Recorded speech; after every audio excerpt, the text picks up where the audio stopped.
And now onto the show. Hi, this is Elizabeth Cabot, and as a member of the LGBT community, I excuse any rude or nasty comments made in this video. Today we're talking about sexual deviance in the White House. That's what our project's about. Firstly, we've got James Buchanan. If you don't know much about Buchanan, he was the 15th president of the United States to start. He began his career, like most politicians do, as a lawyer. Then, after the War of 1812, which he fought in, he was elected to the Pennsylvania House of Representatives. Now, the slide's going to show United States House of Representatives, but I couldn't find the Pennsylvania House of Representatives seal.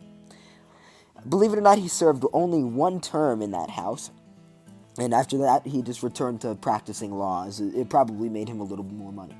He served in the U.S. House of Representatives, which is where this comes in, from 1821 to 1831. First as a Federalist, and then when the Federalist Party dissolved, he became a Democrat. He staunchly supported his good friend Andrew Jackson. He was outspoken against the corrupt bargain, which we learned about, that gave that 1824 election to John Quincy Adams over Andrew Jackson, because he was such a staunch supporter of Jackson. Buchanan was a diplomat, regarded by many presidents. Andrew Jackson firstly made him the minister to Russia in the year 1831.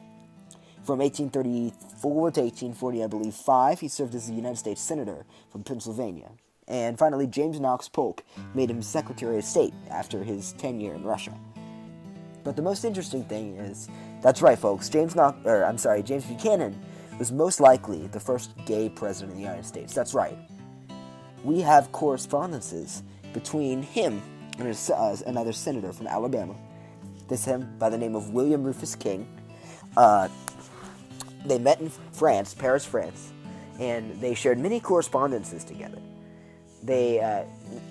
For a while, Mr. King lived in the White House while Buchanan was president, and after they parted ways, James was said to be solitary. He felt very solitary and alone. He said that in one of his letters, and he also said that he had wooed at many men, but he had not succeeded with any of them, unfortunately for him.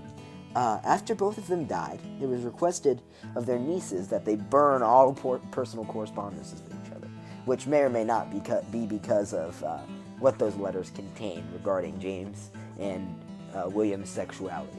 I think that's very interesting because we had the first bachelor president of the United States who, as a Democrat, of course, he supported slavery and he supported the states' rights and secession. He believed in the constitutional right to have slaves. The Dred Scott case. But what he's really become is he's embodied, sort of, in my opinion, such a progressive issue that we see today is very far to the left and not at all far to the right, like he believed. Very cool of James. Alrighty, guys, and here she is, Eleanor Roosevelt, First Lady to FDR, and honestly not the prettiest sight to see. Do we really know her? Is the question I need to pose, because she's been said to be a bisexual, or even a lesbian, but she's married to FDR. How does that happen? Well, FDR and her didn't marry as a romance move, it's been said, but more as a political move, so Franklin was able to take the White House. And the people of America, they bought it. They loved Eleanor Roosevelt. Over 3,000 letters have been found between Eleanor and a journalist named Lorena Hickok, or Hick for short. There are many letters containing proof that the women had at least an emotional relationship, if not more. There are letters that we have found, although many were destroyed by both Eleanor and Hick. One letter mentions a ring given to Eleanor from Hick. Your ring is a great comfort to me. I look at it and think she does love me, or I wouldn't be wearing it. Almost all these letters found between the two show that there was more to their relationship than venting about their husbands and gossip. I mean, Eleanor was known for not being a physical person, naturally, with both the FDR and the people of the United States. On the other hand, many of the letters contain their want for physicality. This shows a part of Eleanor that nobody else really knew. FDR was also known for having his own set of affairs, including one with Miss Lucy Mercer Rutherford later on. His secretary. It was proved that their relationship remained for about 30 years ongoing. He had many love affairs, and he actually ended up with six bastard love children, 6 kids outside of his marriage to Eleanor. She found letters between the lovers in 1918. She later destroyed those. FDR, Sarah, and Eleanor, they sat down and spoke of what to do next. They both had many considerations of a divorce, but the societal standards to them were undoable. It was unbearable for them. FDR would have been seen as a bad husband, and if the affair was told to the public, extremely untrustable, which is not good for politics. Eleanor and Franklin, they loved being rich together, and they didn't know how else to live. Sarah, who I mentioned previously, was Sarah Roosevelt, FDR's mother and idol. She told Franklin that if he was to divorce Eleanor and marry his mistress Lucy Mercer, then he would be cut out of any good source of money in his life. Although Franklin was well past the age of forced discipline by his mother at this time, which is a little bit later on, FDR and Eleanor decided to continue. They continued their marriage happily, and they continued their quote-unquote marriage to the United States. But they remained unhappy, probably for the rest of their lives, leading into his political career. Great! I'm really excited that we get to talk about him. This is Grover Cleveland. This picture was taken when he was the governor of New York. Now, Grover served many offices in his lifetime. He was the sheriff of Erie County, New York. He was the mayor of Buffalo, New York. He served as the governor of the state of New York. And then he was the 22nd president of the United States. And then he was the 24th president of the United States. Now you're thinking that sounds weird. Of course it does. That's because he was the only person to ever hold the office of the presidency non-consecutively. That's really cool about him.